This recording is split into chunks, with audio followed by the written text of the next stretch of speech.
All right, what's going on, everybody? Welcome back. Thank you for watching. Today we are gonna do another test with one of my all-time favorite products, the Premier Body Armor Bulletproof Fortis helmet. Now, I've actually got a couple different versions of this helmet out here today. We have Ranger Green, Black, and FDE. We've also got a couple different sizes out here. So I'm honestly not sure which one we're even shooting yet today. I guess we'll see which one fits our testing subject best. But these helmets are level 3A, which means they're rated for most handguns and some lower velocity long guns. We've shot these quite a few times now and they always stop everything they're rated for. And even some calibers they're not rated for, like 500 Magnum, 460 Smith & Wesson, etc. But I've got to say, probably the most recurring comment we get under these videos, especially when I shoot bigger calibers, is, okay, it stopped the bullet, but would you actually survive? Because backface deformation is real, and obviously the bigger the caliber, the more damage it's gonna do to the person that's wearing it. And this is an issue with every kind of body armor. Nothing is gonna keep you unscathed entirely. So today, we are finally gonna put this to the test after probably 1,000 comments requesting it, and we're gonna see how much damage there would be if you survived a gunshot to the helmet. And of course, our testing subject for this one has to be a ballistic dummy lab head. We've shot these things a million times. I'm sure you're all familiar with them. It's basically a realistic ballistics gel head with fake bone, fluid, internals, etc. Not 100% realistic, but definitely the closest thing we got. So we're gonna put one of these helmets on our ballistic dummy. We'll work our way up through different calibers and we'll see how big of a caliber you could take to the helmet before you are likely to perish.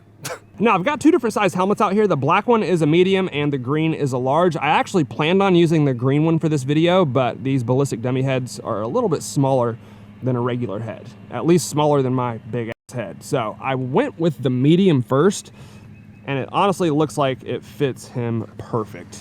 I mean, that helmet was made for this ballistic dummy head. So we'll probably start with the black. If we need to, maybe we'll switch, but for now, I think that will definitely do the job. Now, before we get started, I just want to say I have shot these heads enough to know that they are pretty realistic, but I don't think they're nearly as hard as a real human head. Specifically the bone. It's definitely a little more brittle than a real human skull. So I want to keep that in mind during the video, and I don't want to give off the impression that these are exactly how the results would look in real life. There's also plenty of videos out there, since war is just on the internet now, of people taking bullets to the helmet in real life that you can look up and see for yourself. Typically, from what I've seen, if the helmet stops the bullet, they usually survive. It's not always pretty. I've even seen some people fall down and take a little nap, but ultimately they did get back up. So we'll see how this one does. All right, this is how we're setting up the test. I've got the helmet on our ballistic dummy head, and I've got to say, that helmet fits him perfectly. I did screw it into the table so it doesn't just fall over. I only used one screw for this one so that we can rotate the head and get different angles on the helmet. My main concern for this test is that the impacts might break it down here at the neck, because that is something I've seen happen before. So I guess we'll just shoot it and improvise if we need to. All right, we're gonna start small and work our way up. Of course, we are starting with the 22 long rifle. Pistol is the Ruger Mark IV Light. People often scoff at the 22, like no one's ever gonna use that, but this is actually the #1 caliber choice for preppers across the country. So you probably wouldn't see it in combat, but in a societal downfall, I would say the likelihood is extremely high that you'll need to stop a 22. It's a tiny little bullet, but it is absolutely lethal. Let's see what it does to our helmet.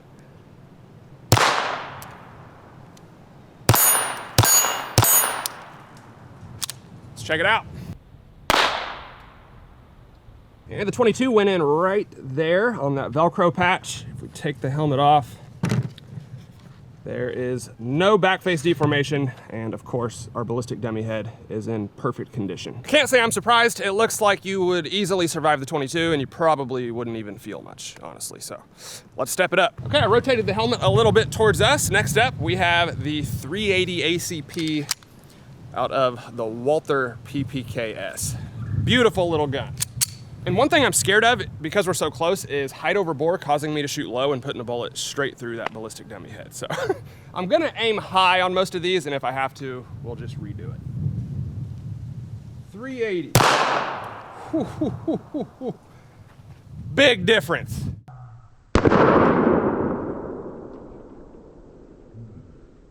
Okay, that was quite the impact from our 380 compared to the 22 long rifle. A little bit of damage on the front of the helmet. It definitely moved the head on impact. We still don't have hardly any back face deformation. Looks like the pad is basically undamaged. And no damage to our ballistic dummy head. It didn't even tear the ballistic shell. We've got a little bit of debris from the inside of the helmet, but he is unharmed. Pretty cool. After that impact, I thought we would at least have some torn ballistic shell, but he's in perfect condition. Let's step it up. And now probably the caliber you're most likely to encounter in the wild, the 9mm. This is my Gen 5 Glock 19. By the way, shout out to Optics Planet for the light, and I believe they also sent the optic that's on this one as well. We do have a discount code with opticsplanet.com, code ONESHOT at checkout. Will save you money, so definitely go check them out. This one does have some tall sights, and we are pretty close, so again, I'm gonna try to aim a little bit high.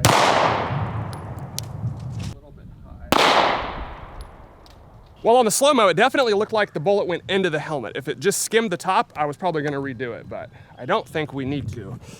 Let's go ahead and check it out. So that is our entrance hole from the 9mm. Again, I am also shooting at a downward angle, so it did go into the helmet. You can see it did quite a bit of damage. Let's go ahead and undo our buckle. And tiny little bit of deformation in that helmet.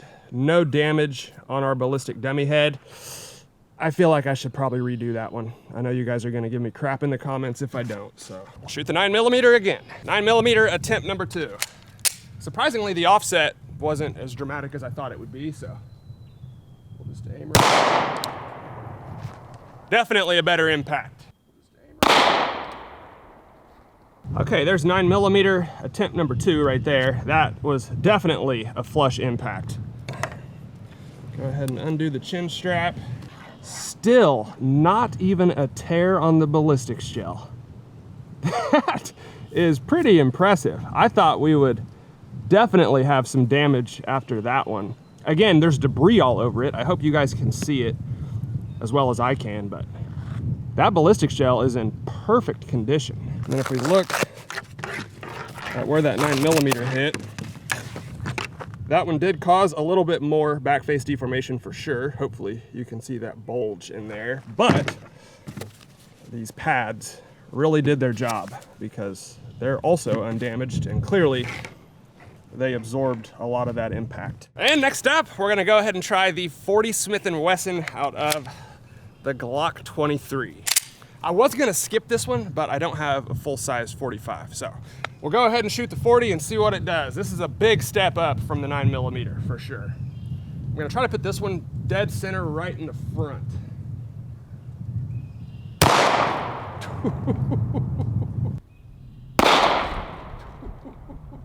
Now that was a bullet impact. We'll see if there's any damage, but you would definitely feel that if you got hit in the helmet with a 40 Smith & Wesson. It almost ejected it off the top of his head.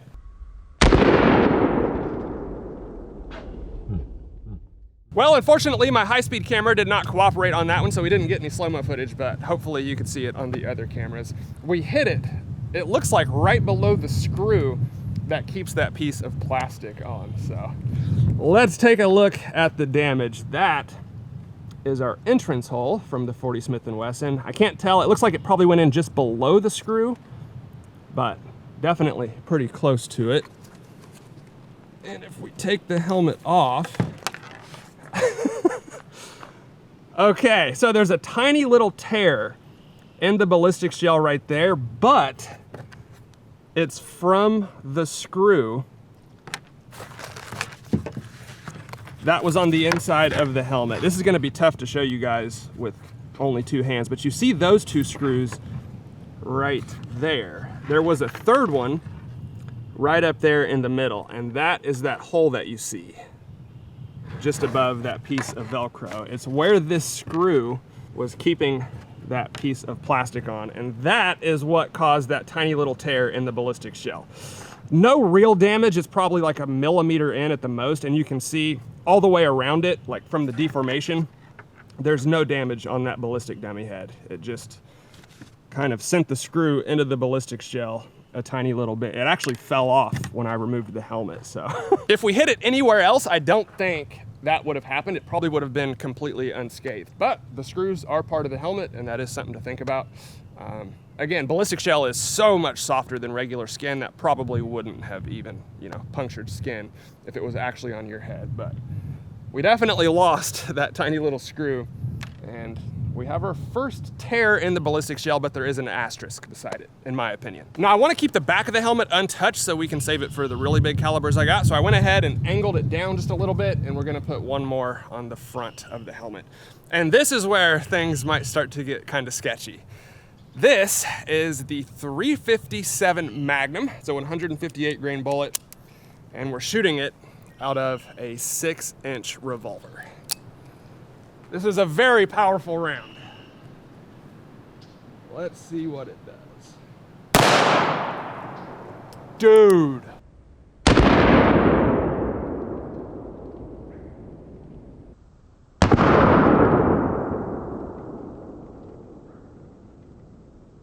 Well, this might be a first. I don't think I've ever seen this result on one of these helmets before. So our 357 Magnum went in right there, and you can literally see the bullet sticking out of the front. It's probably not going to come out because it's really in that helmet, but that is interesting. Oh crap, you can actually see our 40 Smith & Wesson right there too. That one's also sticking out the front of the helmet. That is crazy. All right, 357 Magnum, not a caliber you want to get shot with, whether you have a helmet on or not. Nothing. Not even a tear in the ballistics gel. I wish it wasn't getting so much debris all over the head. I mean, if you got, you know, hit with a bullet and you were wearing this helmet, you would definitely need to take a shower because there are paint chips all over this ballistics gel and they like stick to it. But as you can see, it did not even tear the ballistics gel. There is literally zero damage on that ballistic dummy head. And that was a very flush impact. Let's go ahead and take some of our pads out. And yeah, I mean, you can see the back face deformation in there. Definitely a good sized bulge. Again, probably wouldn't feel good, but it did not harm our ballistic dummy head at all. Okay, I didn't expect that. I definitely thought the 357 would do a little bit of damage, but so far, this helmet is undefeated. All right, guys, here it is. The biggest caliber that level 3A armor is rated for, the 44 Magnum. This is the 240 grain Hornady XTP. Definitely the most powerful 44 Magnum that I have. And the gun we're gonna use is the Taurus Ultralight 44 Magnum revolver. This thing sucks to shoot. This is the caliber everybody in the comments was saying there's no way you would survive the impact. So I'm expecting quite a bit of damage here.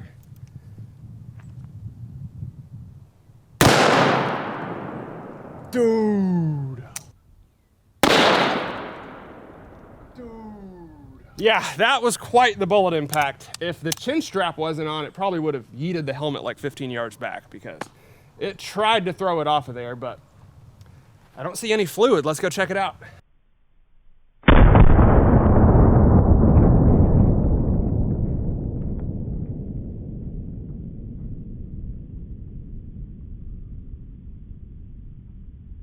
And there's our 44 Magnum entrance hole right there. That was about as good of an impact as we could have got from the angle I was shooting it at. So you probably noticed I cannot see the bullet on that one.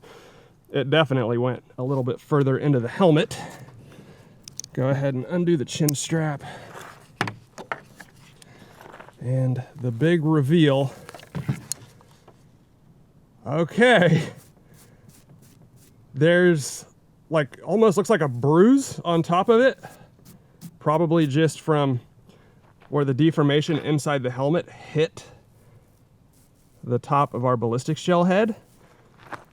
Definitely a little mark, but once again, there is not even a tear in that ballistics gel.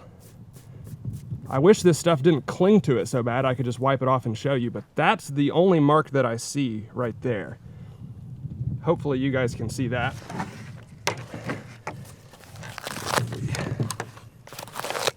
Pull the pads out, you can see the deformation inside of there. Definitely the biggest bulge that we've gotten so far.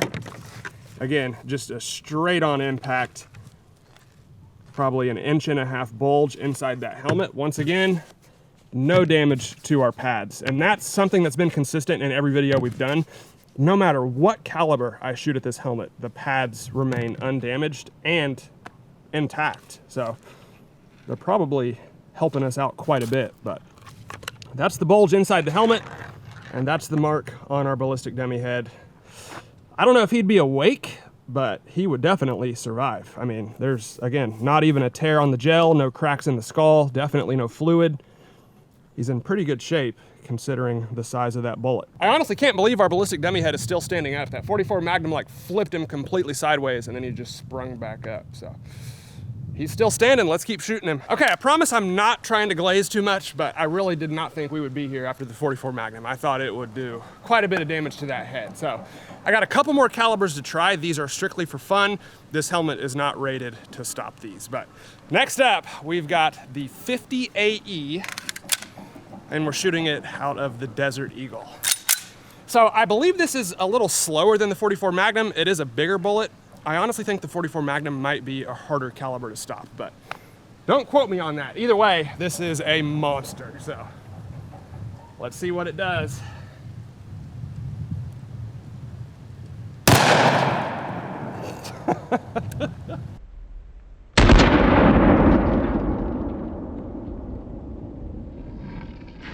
Yeah, that definitely looked like it packed more of a punch than the 44 Magnum. Let's check it out.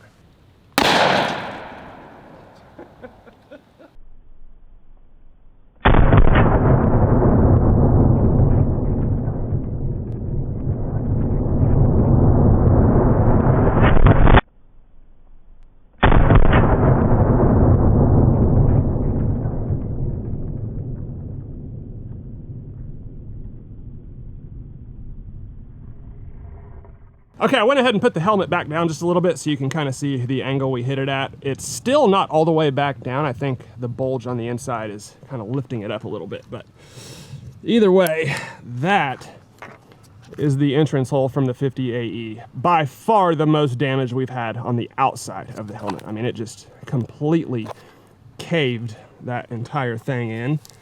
If we take it off, more deformation on the inside too. Once again, I'm shocked. There's not even a tear on the ballistic shell. Just debris all over it, a little bit of a black mark. I mean, that impact is very intense, obviously. But again, we got a little bruise right there where the bullet hit. The ballistic dummy head is still in perfect condition. And here is the back face deformation from the 50 AE. So definitely more than we got from the 44 Magnum, for sure, no doubt about it. And that is a massive bulge on the inside of that helmet. It's probably 2 or 3 times the size of the 44 Magnum, honestly, but there it is. Hopefully you can see that. And once again, our ballistic dummy head survived it. Of course, one thing we cannot test with a ballistic dummy head is, would you remain conscious? Like, some of these would probably be, you know, hard enough impacts to knock you out. I have actually seen real videos of soldiers getting shot in the helmet and falling down to the ground, waking back up a few seconds later. So it is an issue, but as long as you survive and there's no like serious long-term brain damage, you know, that's a win for the helmet. It can only do so much, man. You can't expect it to just completely protect you entirely, but so far it's doing a very good job. And once again, just to show you, the pads are still in perfect condition. That one did take a little bit of the Velcro off of the inside of the helmet, which with a bulge like that, I can't say I'm surprised. I think they're doing a lot of the work, honestly, when you look at the results on this ballistics dummy head. Okay, I think we should all prepare ourselves to see a little bit of damage on this ballistic dummy head, because next up, we are gonna try the 500 Magnum. This is a 350 grain bullet. This is the world's most powerful handgun caliber.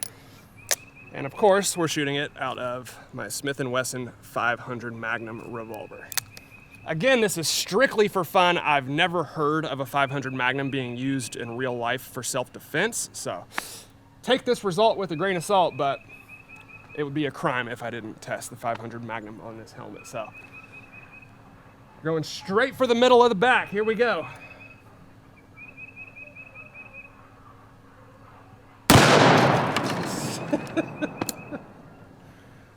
Boom!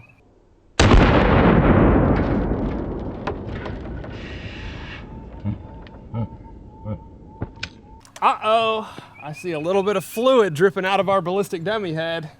I've actually never even tested that round on the helmet. I'm not sure if it stopped it, but if it did, we've got a little bit of damage. Let's go check it out.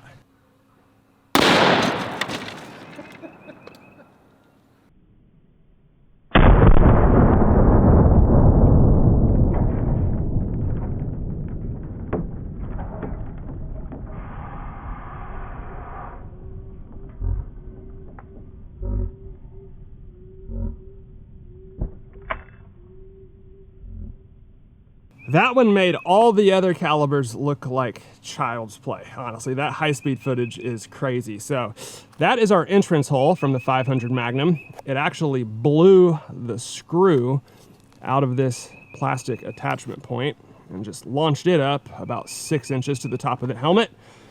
And as you can see, it is leaking a little bit. We've got some skull damage right there on the back. We'll go ahead and undo our chin strap. And okay, I don't know if it stopped that bullet, to be honest with you, but that is quite a bit of damage. I think it did stop it. You can see we finally destroyed one of our pads. Okay, it did stop the bullet. There is no hole coming out the other side of that deformation. It just deformed so much and there was nowhere for it to go but straight into that ballistic dummy head. And I don't think you would survive that one. I'm gonna be honest. It's cracked all the way around. Yeah, even all the way up to the front of the head. That thing's cracked, and it was deep enough to actually get to the fluid, which is not a good sign. So take a look at the other side, and that is obviously the impact point right there. One thing I've noticed throughout this test is the shape of the helmet kind of also helps absorb the bullet impacts, because obviously it does make the target bigger when you have a helmet on like this, but as bullets enter, they're kind of, you know, going towards the top of your head. If you're lucky, they won't be, you know, like all the way down here. I don't think when it's that low you're guaranteed to get a stop anyway, but most of these were like dead on impacts, and the helmet just absorbed them so well and prevented our ballistic dummy head from, you know, taking the majority of that impact. Obviously with something like a 500 Magnum, not the case. That thing just got annihilated off of that round. But like I said, I've never heard of the 500 being used in real life self-defense. I'm sure it's happened, but it's definitely not common. So it took us all the way to a 500 Magnum before we actually saw any real damage to the ballistic dummy head. We had that one little tear from the screw, but that wasn't from the bullet impact itself. Other than that, it just absorbed every caliber we shot until we got to the 500, which, I mean, man, if you have someone shooting at you with a 500 Magnum, that's a bad day. I don't know what you did to deserve that, but it's not a caliber you want to be getting shot at, whether you're wearing body armor or not. But everything else, it stopped, and our ballistic dummy head remained unharmed all the way up to the very end of the video. Again, would you be awake? Would there be no damage at all, like internal bruising and stuff like that? Probably not, but I do think you would survive most of those impacts that we saw today. I think it did a really good job. Hey, before we get out of here, let's go ahead and finish off our ballistic dummy head with another 500 Magnum. Don't know how much fluid is left in there, but I guess we'll find out.